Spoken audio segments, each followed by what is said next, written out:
I surrender all, trusting that you take me to where I'm meant to be. I'm soaring high in no strength of my own.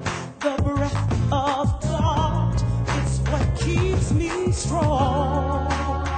Forever dwelling in your presence.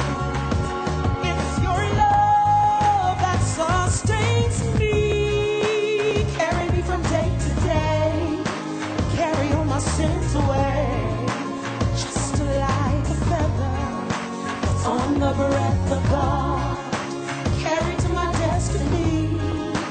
Mounted up on eagle's wings. Just like a feather that's on the breath of God. I can't dream any dream that's bigger than the plans you have for me. So guide me into all truth, and I will forever follow you. Carry up my sins away, just like a feather that's on the breath of God. Carry to my destiny.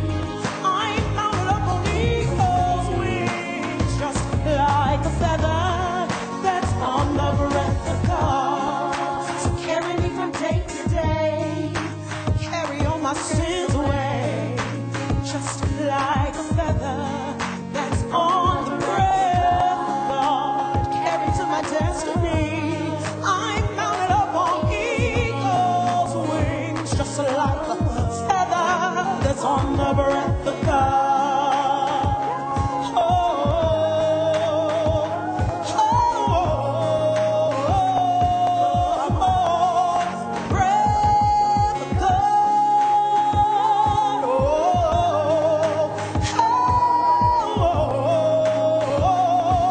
I'm on the breath of God. We are back. Patricia Leigh was awesome with Feather. We're back with Hassani Pettiford. I don't even want to waste time. We need to talk about this. Now, you were talking about infidelity Yes. and the 4 types of infidelity. Now we're talking about relationships that are prone to infidelity. Yes. Touch yes. on that a little bit. The reality is most people, unless they're just wicked, don't have a desire to cheat on their partner, but unfortunately things happen. Some of our relationships create an atmosphere which is conducive for infidelity to happen. And it's really broken down into 3 kind of categories. Number 1, we have what you call the windshield wipers. Just think about a windshield wiper on the car. Okay. And so windshield wipers, they're parallel, they're distant from one another. When they move in one direction, the other one follows, and they continue to go back and forth. In a relationship, this is a couple that is emotionally detached. And oftentimes they will bicker, they will fight, they will complain, and they will use it as a tool to create that emotional detachment so that they can't come together emotionally and sexually. And so when you've been living apart for so long, you begin to veer off in different directions. Infidelity can take place. Wow. Then you have the dial tones. Now think about it. You ever pick up the phone and hear a dial tone? Beep. It's predictable. You know what it's going to sound like every single time. You don't deal with issues. What happens is dial toners are more or less what we call peacekeepers. You know, people think peacekeeping is a good thing, but really it's not, because if we have issues in our relationship, a peacekeeper says, I don't want to deal with it, I don't want to address it, don't bring it to my attention. We sweep these issues under the carpet to the point where the carpet becomes so huge that we start tripping over the carpet everywhere we go. And so what happens is, because these issues are not being dealt with, we venture off in other directions because we're not getting our needs met in that relationship. And number 3, we have the empty nesters. Now this is a big thing, because what happens is when couples get married, they have wonderful, intimate, emotional connections within their relationship, and then children come.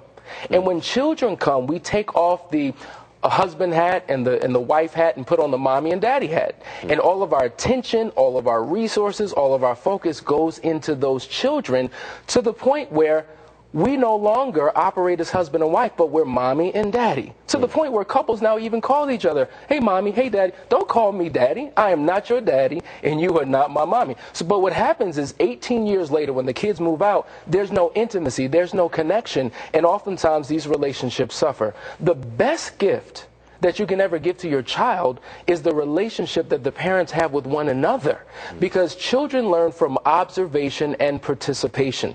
So if they see a couple that's full of love and they're intimate and they're close, they emulate that in their adult relationships. So within Couples Academy, we have a principle called partners first, parents second. When you make your partnership the primary relationship, which is what it's supposed to be, the children benefit from that core relationship between spouses. Okay. And these are types of relationships that unfortunately end in infidelity sometimes divorce, or just misery. So there's so much meat in this topic. Let me tell you, I think you got to come back at some point to talk about this, because it's a needed topic. We have to talk